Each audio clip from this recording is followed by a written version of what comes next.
Sezimdir sabah tatlı ekin varna varna varna Surana canına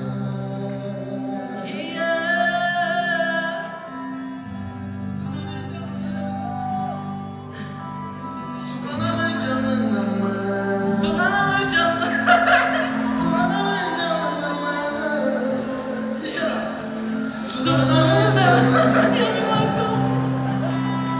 Вы, блядь, я не верю, что я сейчас стою на сцене с Мирбеком Атабековым, просто. Ты знаешь, именно в этом изюминка нашего выступления, в том, что мы не репетировали.